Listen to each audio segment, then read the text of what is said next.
नमस्कार, स्वागत है आपका जी बिजनेस में। मैं हूं दीपक डोभाल और आप देख रहे हैं आपकी खबर आपका फायदा। इस साल लोगों की सैलरी में अच्छी बढ़ोतरी होगी। एक सर्वे के मुताबिक सैलरी में 10% तक की हाइक देखने को मिल सकती है, जो कि एक अच्छा हाइक माना जाता है। और तो और अच्छे कर्मचारियों के लिए यह इंक्रीमेंट 15 से 30% भी हो सकता है, यानी कि 10% का एवरेज हाइक और जो अपर कैप अगर आप मान के चलें तो 30% का, और 30% हाइक का मतलब है शानदार, बहुत ही शानदार हाइक। सैलरी में यह बढ़ोतरी सभी सेक्टर्स में होगी। आज हम इसी रिपोर्ट पर चर्चा करेंगे, जानेंगे कि सैलरी हाइक की जो उम्मीद जताई गई है उसकी वजहें क्या हैं, किस सेक्टर में लोगों को ज्यादा फायदा होगा।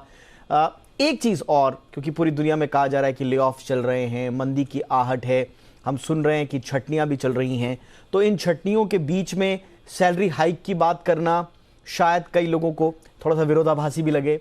तो इसको भी हम थोड़ा सा समझने की कोशिश करेंगे कि ये जो पूरा मंदी का और ले ऑफ्स का माहौल बना है, उसमें सैलरी हाइक की बात करना कितना प्रैक्टिकल है और क्या कारण है इसकी बुनियादी पूरी रिपोर्ट की पड़ताल करेंगे खास मेहमानों के साथ। पहले ये रिपोर्ट देख लीजिए। लौट रहे हैं बेहद खास मेहमानों के साथ।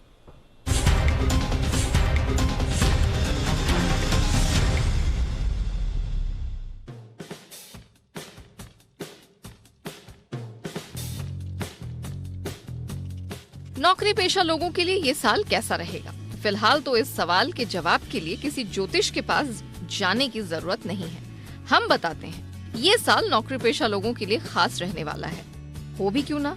एक तरफ जब दुनिया भर के नौकरी पेशा लोगों में मंदी का डर है, साथ ही इंक्रीमेंट नहीं होने या नौकरी जाने का भी खतरा मंडरा रहा है, तो वहीं इन आशंकाओं के बीच भारत की इकोनॉमी मजबूत स्थिति में दिख रही है। अब लगे हाथ खुशखबरी भी सुना ही देते हैं। तो खबर ये है कि इस साल नौकरी पेशा लोगों की सैलरी में करीब 10% की बढ़ोतरी की उम्मीद है। ऐसा हम नहीं कह रहे, बल्कि इंडिया इंक की ओर से कुछ ऐसे ही संकेत मिल रहे हैं। अमेरिकी कंसल्टिंग फर्म कॉनफेरी ने अपने सर्वे में पाया है कि ग्लोबल इकोनॉमी में नरमी के बावजूद भारत की इकोनॉमी बेहतर रहेगी और इसके चलते इंडस्ट्रीज की भी ग्रोथ बेहतर रहने वाली है। कॉनफेरी के इस सर्वे में करीब 8 लाख से अधिक कर्मचारियों वाले 818 कंपनियों को शामिल किया गया। इस सर्वे के जो नतीजे सामने आए हैं वो बेहद उत्साहजनक रहे। इसके मुताबिक इस साल एवरेज सैलरी हाइक 9.8% रहने की उम्मीद जताई गई है, जो कि पिछले साल के 9.4% से अधिक तो है। साथ ही साल 2020 के 6.8% से 30% ज्यादा है। सैलरी हाइक का ये रुझान इंडिया इंक की मजबूत स्थिति को दर्शाता है। कर्मचारियों के लिए एवरेज 10% की हाइक कोई बेंचमार्क नहीं है। सर्वे के मुताबिक कंपनियों ने अपने टैलेंट को बनाए रखने के लिए खास योजना तैयार की है, जिसके तहत अच्छा काम करने वाले कर्मचारियों की सैलरी में 15 से 30% तक की बढ़ोतरी की बात कही गई है। किन किन सेक्टर्स में कितनी सैलरी हाइक हो सकती है, इसे लेकर भी सर्वे में खुलासा किया गया है। 10.4% के साथ सबसे अधिक इंक्रीमेंट हाई टेक्नोलॉजी से जुड़ी कंपनियों में होगी। इसके बाद लाइफ साइंस और हेल्थ केयर वाली कंपनियों में 10.25% की हाइक की उम्मीद जताई गई है। इंडस्ट्रियल गुड्स में 9.9%, तो सर्विस और कंज्यूमर गुड्स में भी 9.8% तक की सैलरी हाइक की उम्मीद जताई गई है। वहीं केमिकल सेक्टर में 9.6% की सैलरी ग्रोथ रहने की उम्मीद है, तो ऑटोमोटिव, रिटेल और 9.6% की सैलरी ग्रोथ रहने की उम्मीद है, तो ऑटोमोटिव, रिटेल और कंस्ट्रक्शन सेक्टर में ये ग्रोथ 9% रहेगी। इस सर्वे में इसलिए दम है क्योंकि पिछले साल ECA इंटरनेशनल ने भी अपने सर्वे में कहा था कि साल 2023 में जब दुनिया भर में आर्थिक नरमी के आसार रहेंगे, भारत उन देशों में टॉप पर होगा जहां महंगाई को मात देते हुए नौकरी पेशा लोगों की सैलरी में बढ़ोतरी हो सकती है। इसके पीछे वजह साफ है कि जियोपॉलिटिकल हालातों के बीच अनुमान है कि भारत की GDP ग्रोथ में अप ट्रेंड देखने को मिलेगा। ब्यूरो रिपोर्ट, जी मीडिया। बहुत ही खास मेहमान इस वक्त हमारे साथ इस चर्चा में जुड़ चुके हैं। हमारे साथ हैं नवनीत सिंह साहब, जो कि chairman and regional manager director हैं कॉनफेरी इंडिया के। बहुत बहुत स्वागत है सर आपका हमारे शो पर नवनीत जी।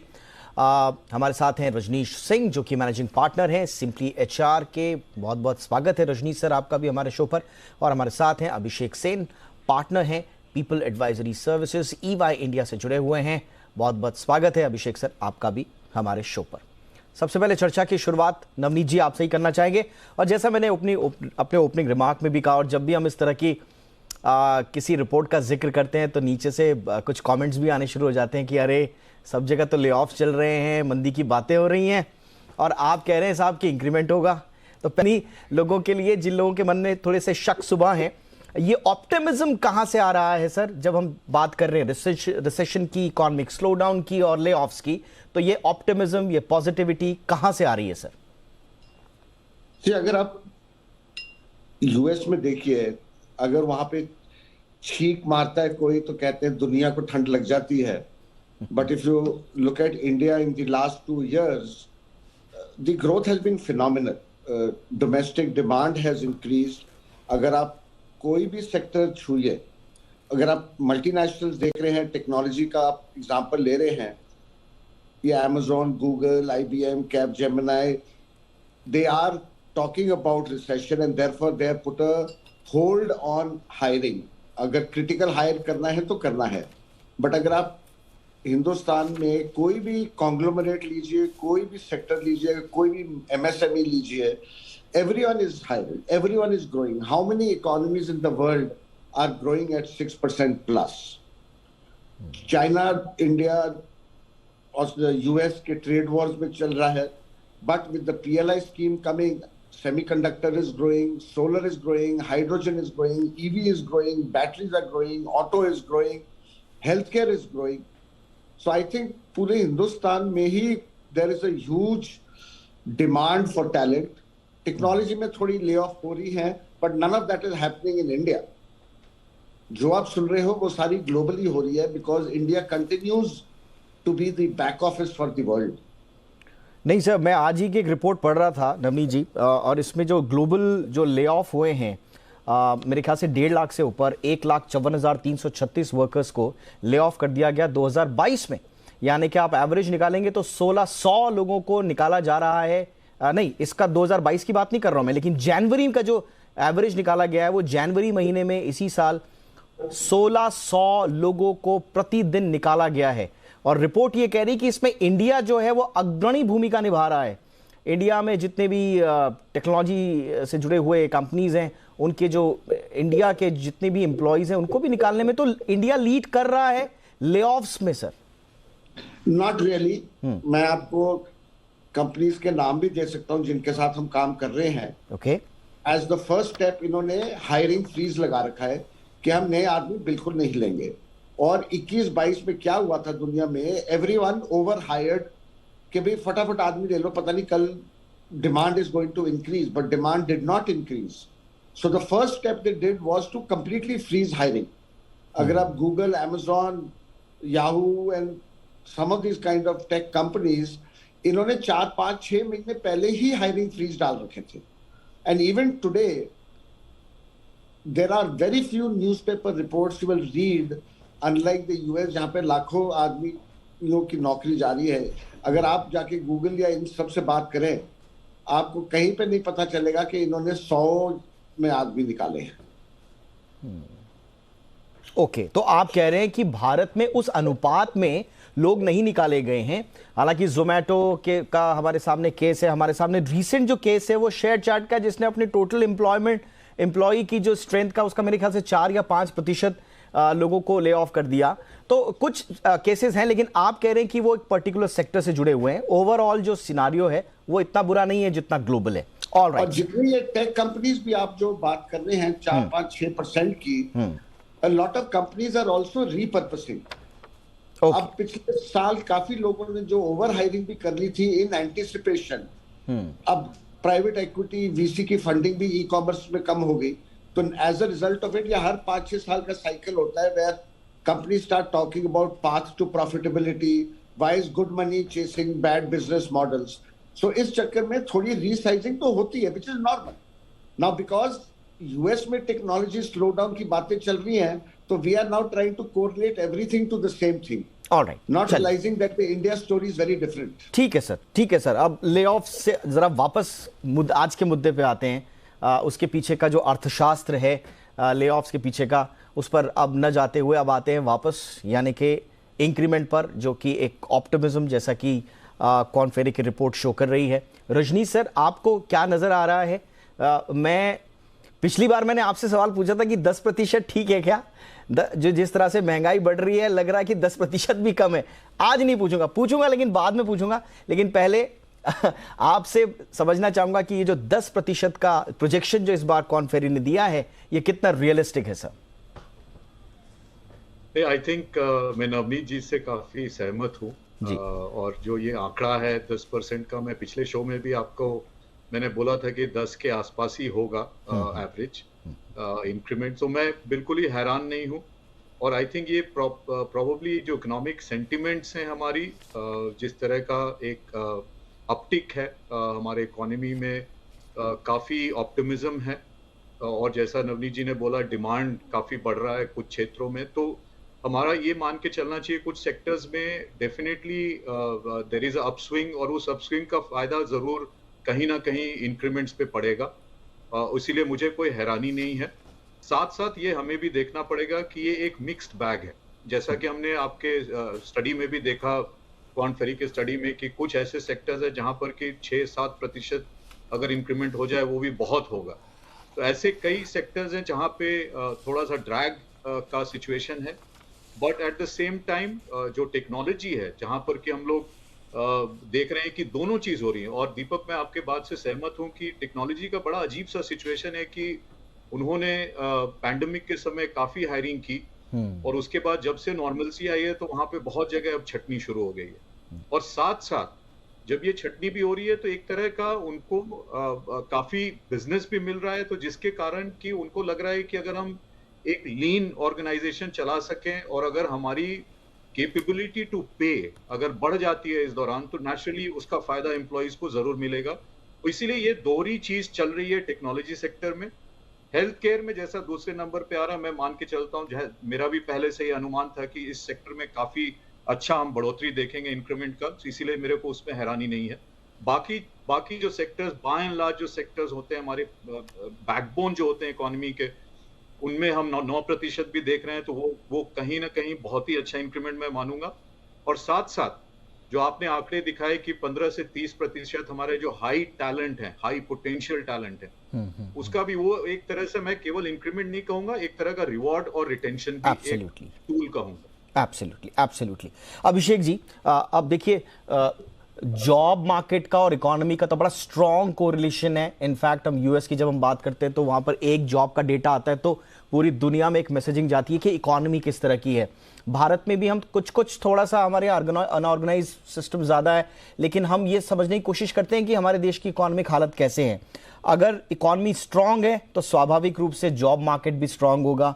अगर इकोनॉमी स्ट्रगल कर रही है तो स्वाभाविक रूप से जो जॉब मार्केट का जो इकाई है, जो यूनिट है, यानी कि जो हमारे वर्कर्स हैं, उनके मन में भी हम चिंता देखते हैं। अभी ये जो कॉर्न फेरी की रिपोर्ट आई है, इससे आप इकोनॉमी के बारे में कुछ अंदाजा लगा पा रहे हैं कि 2023 में कैसी रहेगी? आप म्यूट पर हैं। मैं बिल्कुल सहमत हूं यस नवनीत जी के अनुमान से, एंड आई बिलीव दैट 2023 में दो चीज देखने को मिलेगा। एक है कि India will continue to be the, and sorry I don't want to use the word back office, but India will continue to be a captive centre to the world. क्या हो रहा है अभी? फॉरेक्स में रुपी इज डेप्रिसिएटिंग, जिसका मतलब है cost arbitrage continues to be very significant between let's say the US and India. तो इसका मतलब है हर एक जॉब जो यूएस में जा रहा है इन सम फॉर्म और मैनर वो इंडिया में आ रहा है। हमें बस इतना देखने को मिलता है कि ले ऑफ हो रहे हैं, बट हम ये सवाल नहीं पूछते हैं कि ले ऑफ होने के बाद कोई बेरोजगार है क्या? कोई नहीं है, हर किसी को नौकरी मिल रहा है। एंड आज वेरी इंटरेस्टिंगली एक और फैक्ट बताना चाहूंगा, our offer decline rate in India, कि कोई अगर ऑफर करता है किसी को, वो offer decline rate is almost 25%। इसका मतलब है लोगों के पास इतनी नौकरियां हैं कि वो डिक्लाइन कर सकता है। So essentially what I am saying is, आज हमारे ग्लोबल से जब कॉस्ट प्रेशर आएगा, वो लोग किस तरफ मुड़ेंगे? इंडिया की तरफ मुड़ेंगे, बिकॉज उनके सारे कैप्टिव्स यहां सेटअप हो रहे हैं। In the next 12 to 18 months बहुत सारे कैप्टिव्स यहां सेटअप होने वाले हैं, because they will transfer the cost from there to India. तो ये एक चीज देखने को मिलेगा, because of which a lot of interesting jobs will come to India. But secondly, I think going back to another point that was made by Ajnish ji as well, कि आप अगर compensation increases देखें जो projected है in 2023, जो पहले आज से 5 साल पहले आपको टेक्नोलॉजी बीपीओ यहाँ पे बहुत ज्यादा इंक्रीमेंट दिखेगा, more than 10, 11, 12%. आज most of the traditional Indian industries like energy, metals and mining, chemicals, cement, entertainment, media, even life sciences, pharma, of course, इन सब में double digit increases दिखने लगे हैं because domestic demand is growing. Because our GDP is extremely strong today and it continues to grow at 6 to 7%. And to your question, inflation, if I look at, let's say, apna CPI rate as of December, inflation was at about 5.7, 5.8%. But your average compensation hike is 10%. ये क्यों हो रहा है? ये हो रहा है because there is a demand-supply mismatch of talent in the country. Inflation is not driving compensation hike. It is this mismatch of demand and supply which is driving compensation. So in a nutshell, 3 points. International, as you see slowdown, you will see more and more work coming to India because of cost arbitrage and the rupee depreciating. Second, the Indian construct in terms of the GDP and the jobs in India, ये बहुत ज़्यादा बढ़ेंगे because Indian industries are now becoming stronger. The mid-market is becoming stronger in India, and these industries are very strong and can provide, they have the cash to pay. And third, the demand-supply mismatch of talent will continue because हम उतने talent produce नहीं करते जितना हमें चाहिए. And because of this, your compensation will always continue to be at a certain number because people don't want to lose trained talent. तो मेरे हिसाब से ये 3 ट्रेंड दिखने को मिलेंगे. जरा और थोड़ा सा डिटेलिंग में जाते हैं. नवनीत जी, वो कौन कौन से स्किल्स हैं? सेक्टर्स पे तो हमने बात की है स्वाभाविक रूप से, लेकिन वो कौन कौन से स्किल्स हैं जिनमें इस साल अच्छा इंक्रीमेंट मिलने वाला है, जिसके लिए हम रेडी रहें, या अभी अगर हमारे पास ऑप्शंस हैं तो उन स्किल को हम ऑप्ट कर पाएं? देखिए, ये सेक्टर टू सेक्टर डिपेंड करता है. अगर आप technology as a sector pick up करिए, today everyone is worried about cloud, everyone is worried about cyber security, everyone wants to get into AI, everyone is talking about how do you upskill to get into some of these areas, and they're in huge demand everywhere. Agar aap professional services dekhiye, I know there's a partner from EY on the show also. All your professional services people are literally looking at doubling their headcount in the next 3 to 4 years. Another panelist talked about all your captives. Every job that you lose in the US, you hire 2 in India. And most of them are all getting into technology areas. They're getting into back office operations. Most of them are now even building out high-end technology talent out of India. Healthcare, dekh lijiye. Jitni consolidation honi thi, ho rahi hai, but there is extra capacity coming up. Where are the nurses? Where are the doctors? Where are the tertiary paras? Any sector you pick up, look at hydrogen, look at solar, look at batteries, look at EV, look at auto. There is huge capacity being built out every year. I mean, some of the larger conglomerates in this country are talking about $4 to $5 billion of investment on capital equipment every year for the next 5 years. Semiconductors mein dekh lijiye, Apple has now become India's become the second largest manufacturer after China. कहाँ है आदमी? और as a firm, Korn Ferry, we specialize in hiring, and I think one of the panelists talked about it earlier also. For every offer, not only at the middle levels or the junior levels or even at the CXO level, everyone has 2 to 3 offers. And the job market is all about finding the right talent for the right job and ensuring that, the stay. पीछे जब बात हुई थी शुरू technology companies में कि हर एक आदमी मून लाइटिंग कर रहा है, 2-2, 3-3 नौकरियां लेके बैठा है प्रोजेक्ट्स पे. That got exposed. बट ठीक है, बट नौकरियां थी, लोग कर रहे थे काम. एब्सोल्युटली। ये नवनीत, रजनी सर, अब ये बार बार अब इस पे हमारी जिक्र भी होती है और पूरी चर्चा ना अब एक ऐसे पॉइंट पर आ जाती है जहां पर हमें एक अजीब सी विरोधाभासी पिक्चर नजर आती है भारत के परिप्रेक्ष्य में।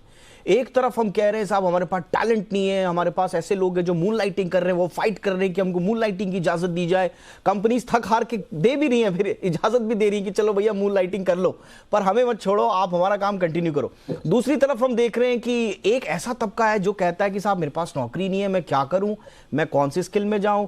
हम देख रहे हैं कि गवर्नमेंट के जो स्किल सेंटर्स थे, उन स्किल सेंटर की अगर आप 2 साल की पिक्चर में रिपोर्ट देख रहा था, बहुत ज्यादा उत्साहित करने वाले उनके रिजल्ट्स नहीं है।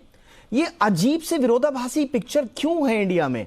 और क्या हम अभी भी एज एन इंस्टीट्यूशन में बात कर रहा हूं, अभी हमारा जो बच्चा है वो तो ठीक है, जो हमारा इंडस्ट्री है वो भी ठीक है अपनी जगह, लेकिन इंस्टीट्यूशंस में क्या अभी भी हम वो मेकशिफ्ट नहीं कर पाए कि हम आप प्रॉपरली स्किल से इक्विप कर पाए अपने बच्चों को? हमारे इंस्टीट्यूशन क्या पुराने ढर्रे पे चल रहे हैं सर अभी भी? आई थिंक बहुत ही बेहतरीन पॉइंट आपने उठाया है दीपक, और इसमें मेरे 2-3 विचार हैं। पहला ये कि हमारे जितने भी क्लाइंट्स हैं और वो तरह तरह के इंडस्ट्री वर्टिकल में हैं, जो हमारे दोनों पैनलिस्ट ने एक कमेंट किया कि लोगों के पास 2-2, 3-3 ऑफर हैं। मैं उनको सिर्फ यही बताना चाहूंगा कि ये बहुत ही छोटा परसेंटेज एक ऐसा टैलेंट पूल है। काफी जगह मुझे सुनने में यह आता है कि हम 20 लोगों को इंटरव्यू किए और एक को भी हमने सही नहीं पाया। तो मेरा सवाल ज्यादा बड़ा है एम्प्लॉयबिलिटी पे। टैलेंट है हमारे पास, मगर क्या एम्प्लॉयबल है, ये सवाल अभी भी चल रहा है हमारे। और मैं इसको अगर बैकवर्ड थोड़ा ले जाऊं तो कहीं ना कहीं, और जो आपका अगला सवाल था दीपक कि क्या हमारी इंस्टीट्यूशंस रियली अपग्रेड हो रही हैं to cater to what is required in the market, ये बहुत बड़ा सवाल है। और मेरे को जहां तक लगता है जितना मशरूमिंग हो रहा है एजुकेशन इंस्टीट्यूशंस का, इंस्टीट्यूट्स की किसी भी क्षेत्र में, आई थिंक कहीं ना कहीं डाइल्यूशन भी हो रहा है एजुकेशन की क्वालिटी पे। और मैं आज ही एक क्लाइंट के यहाँ पे बैठा हुआ था और ये डिस्कशन यही हो रहा था कि अब ये एक केबल मैन्युफैक्चरिंग कंपनी है और वो बेचारे इंजीनियर्स ढूंढ रहे हैं, मगर उनको एक सही इंजीनियर मिल ही नहीं रहा है।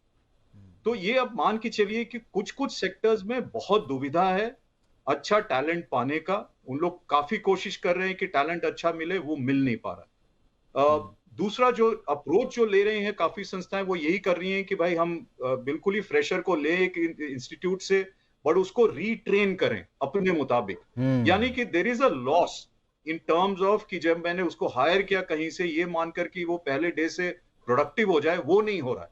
यानी कि मेरा कुछ समय जा रहा है उसको 6 महीना 1 साल लगाने में, उसको अपने मुताबिक उसको बनाने का।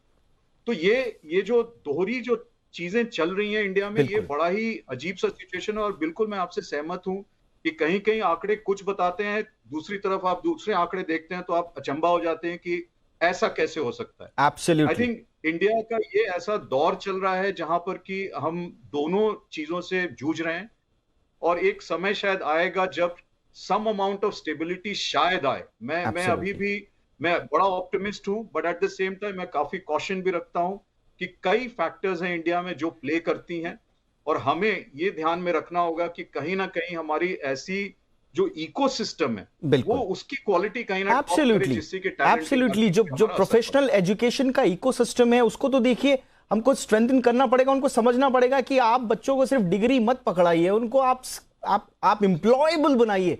अभिषेक सर, क्या करना होगा? हम बच्चों की तादाद बढ़ा दे रहे। आज की डेट में कोई ऐसा इंस्टीट्यूट नहीं है जो कहता हो कि साहब हमने नए कोर्सेज नहीं किए।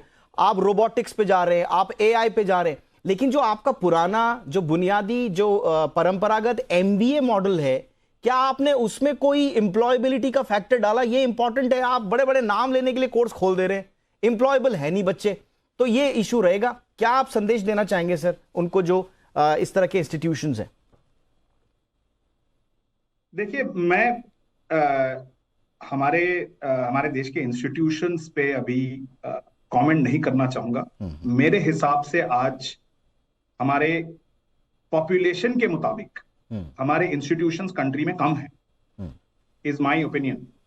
मुझे लगता है हाँ, क्वालिटी ऑफ एजुकेशन जहां से हमारा एम्प्लॉयबिलिटी बढ़ता है, कि आज लेट्स से हमारा कुछ ये नंबर्स थोड़े पुराने हो सकते हैं, बट 7 से 7.5 मिलियन ग्रेजुएट्स निकलते हैं हर साल, मतलब 75 लाख।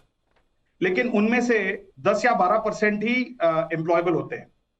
एब्सोल्युटली। नाउ ये एम्प्लॉयबिलिटी बढ़ाने के लिए communication skill, relevant technology skills, ये बहुत मायने रखते हैं। एंड आज इंस्टीट्यूट्स, आज अगर ये लोग अपने करिकुलम में ये नहीं डालेंगे तो ये एम्प्लॉयबिलिटी कैसे बढ़ेगी? ये सवाल मेरे हिसाब से सिर्फ आज का नहीं है, ये बहुत सालों से चल रहा है और ये आगे भी चलता रहेगा, क्योंकि आज हम मासेस को कवर करने की कोशिश कर रहे हैं फॉर फंडामेंटल एजुकेशन, जो हो नहीं रहा था इंडिया में जितना होना चाहिए जी। आज भी बहुत सारे बच्चे स्कूल भी नहीं जाते। लेकिन मेरे हिसाब से इंडिया इंक जिसे कहते हैं, हमारे ऑर्गेनाइजेशंस, उनको भी ये रिस्पॉन्सिबिलिटी लेनी चाहिए। आज ईवाई में मैं I lead the learning practice also, हम बहुत सारे ऐसे ऑर्गेनाइजेशंस के साथ काम कर रहे हैं to upskill people within the organization from a grassroots level. Absolutely, sir. So that they become more proficient in, let's say, digital skills. बिल्कुल सर, बिल्कुल। Let's say advanced business skills, analytical skills. बहुत अच्छा example दिया sir आपने। आज organizations will have to also drive. Absolutely, ये दोनों चीजें आपको देखने को मिलेंगी। बिल्कुल सर, ये आपने बहुत अच्छा एग्जांपल दिया। रजनीश जी ने भी इस पर फोकस किया कि इंडस्ट्री को भी समझना पड़ेगा कि वो अपने एम्प्लॉय, लेकिन प्रॉब्लम यही है ना कि आप एक बच्चा एमबीए करके आ रहा है, फिर आप उसको बेसिक मार्केटिंग और स्किल्स करने के लिए 9 महीने लगा रहे हैं, तो कंपनी भी तो कब तक वो करेगी? तो उसका भी तो रिसोर्सेज लग रहे हैं।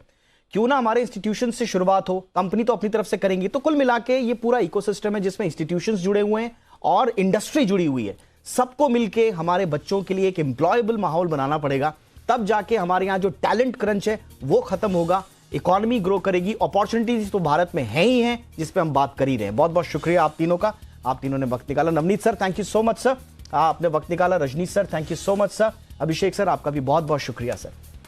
आपकी खबर आपका फायदा में इतना ही, इजाजत दीजिए, नमस्कार।